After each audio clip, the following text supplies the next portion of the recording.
Good morning बच्चों। आप सभी बहुत अच्छे होंगे, खुश होंगे, खुशहाल होंगे, परीक्षा की जोरदार तैयारी कर रहे होंगे। आपने कुछ समय पहले ही, आज से कुछ दिन पहले दुर्गा पूजा का उत्सव मनाए, मजे से मेला घूमे, सब कुछ किए। अब फिर से एक बार छठ और दीपावली की छुट्टी होने जा रहा है। आप मजे से रहेंगे, समय मिलेगा आपको पढ़ने का, आप खूब पढ़ेंगे, मन लगाकर पढ़ेंगे और झारखंड बोर्ड की जो परीक्षा 2026 में आयोजित होने जा रहा है उसको आप पुरजोर तैयारी करेंगे और अच्छे नंबर से पास करेंगे। आपको ये भी पता है कि परीक्षा की तैयारी करने के लिए क्या रणनीति होनी चाहिए, किस प्रकार की तैयारी होनी चाहिए जहां हम अच्छे नंबर ला सके, अच्छे अंक ला सके, जिला पर स्थान ला सके, स्टेट लेवल पर स्थान ला सके और एक अच्छे विद्यार्थी के रूप में हम राज्य और परिवार का नाम रोशन कर सके।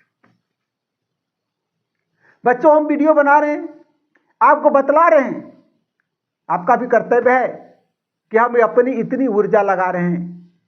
आप मेरे मास्टर संजय क्लासेज को सब्सक्राइब कीजिए, लाइक कीजिए, कमेंट्स कीजिए और शेयर कीजिए। आप शेयर करते हैं, सब्सक्राइब करते हैं, आप मुझे प्यार करते हैं, मुझे प्यार देते हैं, हमारी भावना को समझते हैं। तो हम आज चर्चा करेंगे जैक मैट्रिक बोर्ड परीक्षा 2026 के प्रश्न का प्रारूप क्या रहेगा और किस प्रकार के प्रश्न पूछे जाते हैं और किस प्रकार के प्रश्न विगत वर्षों से आ रहे हैं। तो सर्वप्रथम मैं बच्चों चर्चा करते हैं सामाजिक विज्ञान के विषय यानी एसएसटी के विषय पर चर्चा करते हैं। इसमें 4 खंड होते हैं यानी 4 सेक्शन होते हैं, section A, section B, section C, section D. इसके पहले मैं आपको बता दूं कि सामाजिक विज्ञान विषय के अंतर्गत 4 विषयों को शामिल किया गया है, जिसमें इतिहास, नागरिक शास्त्र, भूगोल और अर्थशास्त्र। सभी विद्यालय में शिक्षक हैं, पढ़ाई अच्छा हो रहा है, आप सीख भी रहे हैं, शिक्षक पूरे तन और मन से पढ़ा भी रहे हैं आपको, आप अच्छा ज्ञान अर्जित भी कर रहे हैं। तो मैं आज सामाजिक विज्ञान की चर्चा करता हूं।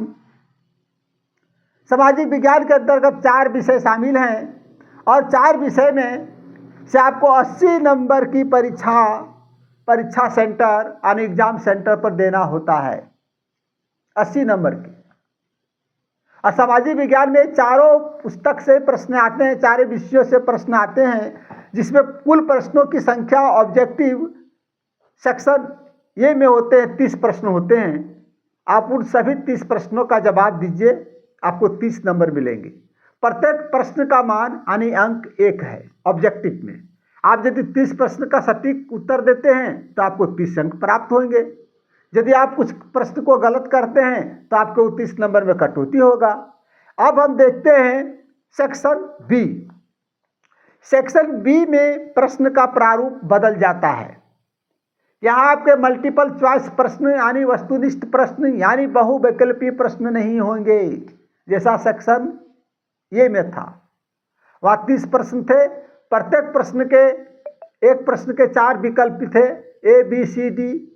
आपके जो भी विकल्प सही थे आप उसको टिक कीजिए और अपने उत्तर पुस्तिका पर लिखिए। यदि आपके नंबर वो उत्तर सही होता है तो आपको 1 अंक मिलेंगे। ठीक है, अब देखते हैं प्रश्न सेक्शन डी को देखते हैं। सेक्शन डी में होते शॉर्ट सब्जेक्टिव टाइप का क्वेश्चन होता है, शॉर्ट प्रश्न, 1 लाइन आंसर उसका 1 लाइन में देना है आपको। वैसे प्रश्न में 1 लाइन में आंसर दिए जाते हैं, कभी 2 लाइन भी होते हैं, अधिकांश 1 लाइन 2 लाइन में ही उसके उत्तर लिखे जाते हैं। यहाँ आपको सेक्शन बी में आपको कुल 8 प्रश्न पूछे जाएंगे। आप उसमें आपको 6 प्रश्नों का जवाब देना है। जो 6 प्रश्न आप जानते हैं उसके 6 प्रश्नों में से किसी भी 8 प्रश्नों में से किसी भी 6 प्रश्नों का जवाब आपको देना है। आप दीजिए। प्रत्येक प्रश्न आपके 2-2 नंबर के होंगे सेक्शन बी में और आपको 8 में से कुल 6 प्रश्नों का जवाब देना है। समझ गए? अब आप देखते हैं सेक्शन सी। सेक्शन सी में हमारे कुल प्रश्नों की संख्या 8 होता है, जिसमें आपको कुल 6 प्रश्नों का उत्तर देना है आपको, और प्रत्येक प्रश्न का 3 मान यानी एक प्रश्न के 3 अंक होते हैं। तो आपको इस सेक्शन सी से कुल 6 प्रश्नों के उत्तर देने हैं। यदि आप 6 प्रश्नों के सही उत्तर देंगे तो आपको कुल 18 अंक प्राप्त होंगे।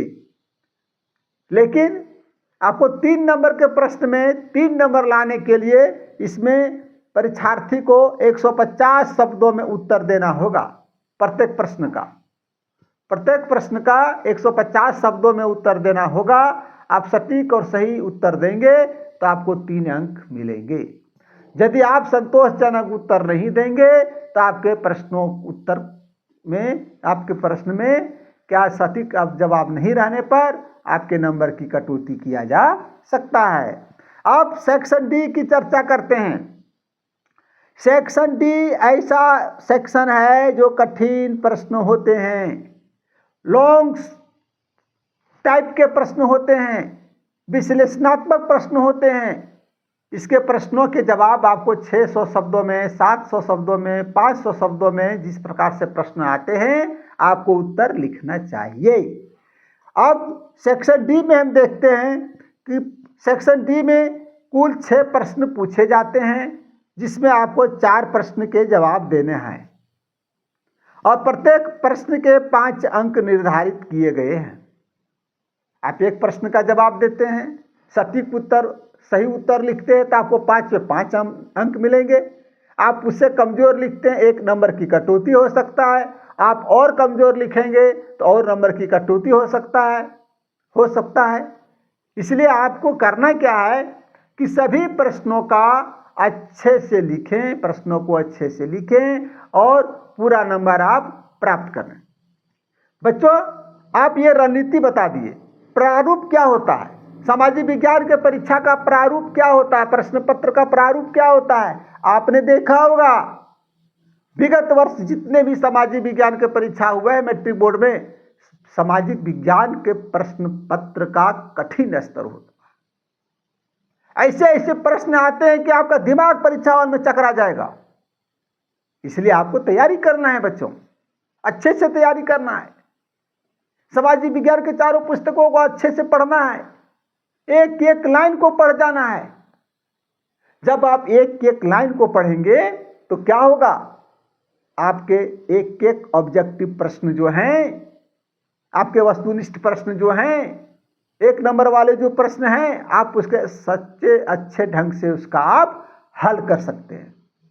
इसके साथ साथ आपके शॉर्ट प्रश्न भी बनेंगे, लघु उत्तरीय प्रश्न भी बनेंगे, और दीर्घ उत्तरीय जो शॉर्ट क्वेश्चन, लॉन्ग क्वेश्चन है वो भी बनेंगे, और आप परीक्षा में अच्छे नंबर लाएंगे। इसलिए मेरा सुझाव है बच्चों से, क्योंकि मैं बच्चों से बहुत प्यार करता हूं, बच्चों से बहुत लगाव रखता हूं, हर समय चिंतित रहता हूं कि परीक्षा में अच्छे नंबर बच्चे कैसे लाएंगे, क्या उन्हें सिखाया जाए, क्या टिप्स दिया जाए, क्या रणनीति बनाया जाए कि बच्चे परीक्षा में अच्छे अंक लाएं। आपको यह भी समझना चाहिए बच्चों कि आपके सामाजिक विज्ञान यानी मैट्रिक लेवल के सभी 5 विषय जो होते हैं सभी 100 नंबर के होते हैं। लेकिन आपको यह भी समझना चाहिए कि आपके 80 नंबर के परीक्षा ही 80 नंबर का ही परीक्षा सेंटर पर, एग्जाम सेंटर पर लिखते हैं। 20 नंबर आपके शिक्षक पर होते हैं, इंटरनल असेसमेंट के रूप में होते हैं। आपका विद्यालय के प्रति लगाव, आप कैसा विद्यालय में रहें, कि आप किस प्रकार से विद्यालय के अनुशासन का पालन किए हैं, शिक्षकों के साथ आपका कैसा गुडविल है, आप कक्षा में कैसा अनुशासन रहा है शिक्षकों के प्रति और विद्यालय के प्रति, ये सब निर्भर करता है कि ये 20 अंक आपको शिक्षक क्यों दे, किस लिए दे। क्या शिक्षक और छात्र के बीच अच्छे संबंध थे? क्या शिक्षक छात्र का विद्यालय के साथ अच्छे संबंध थे? क्या छात्र अपने जीवन में विद्यालय के लिए एक अच्छे विद्यार्थी के रूप में रहे? ये सारी चीज को देखकर आपको 20 नंबर आपको दिया जाता है और प्रैक्टिकल असेसमेंट के रूप में और इंटरनल असेसमेंट के रूप में दिए जाते हैं। इसलिए बच्चों मेरा सुझाव ये रहेगा कि आप परीक्षा के अच्छे ढंग से तैयारी करें। एक एक चैप्टर सामाजिक विज्ञान के चारों विषय को एक एक चैप्टर को बारीकी से अध्ययन करें, समझें, सीखें, शॉर्ट नोट्स बनाएं और ऑब्जेक्टिव का गहन अध्ययन करें और प्रैक्टिस करें वस्तुनिष्ठ प्रश्नों का। यदि आप रणनीति बना के अच्छी तैयारी करेंगे तो मैं समझता हूं कि आप मैट्रिक बोर्ड में अच्छे नंबर ला सकते हैं, अच्छे नंबर से डिवीजन बना सकते हैं और आप जिला स्तर पर, राज्य स्तर पर टॉपर की श्रेणी में आ सकते हैं।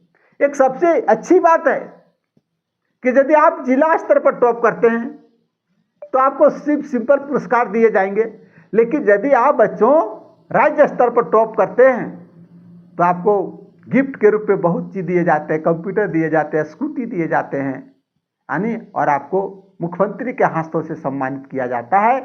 तो ऐसा सम्मान आप चाहते हैं, ऐसा प्यार चाहते हैं शिक्षकों का, तो आपको एक रणनीति बनाकर पढ़ना होगा, आपको रणनीति पढ़ाना है। इसीलिए कहावत है, जो जागत है सो पावत है, जो सोवत है सो खोवत है। आपको जगना होगा, रात रात जाग के पढ़ना होगा, क्योंकि आप 9 से 10, 9 से 3 आप विद्यालय में रहते हैं। आप वहाँ शिक्षा विषय के गुण रहस्य को समझते हैं, सभी विषय को अच्छे से शिक्षकों के द्वारा समझते हैं, लेकिन उसका रिवीजन करने के लिए आपके पास पर्याप्त समय है। आप 1 बजे रात, 12 बजे रात तक पढ़ें, नियमित पढ़ें, ऑब्जेक्टिव पढ़ें और सभी प्रश्नों को हल करें और अच्छे नंबर लाएं। मैं आप सभी से आग्रह करता हूं, मैं आप सभी से चाहता हूं कि मेरे चैनल को आप सब्सक्राइब करें, लाइक करें, शेयर करें, कमेंट्स करें। मैं आपसे चाहता हूं। धन्यवाद।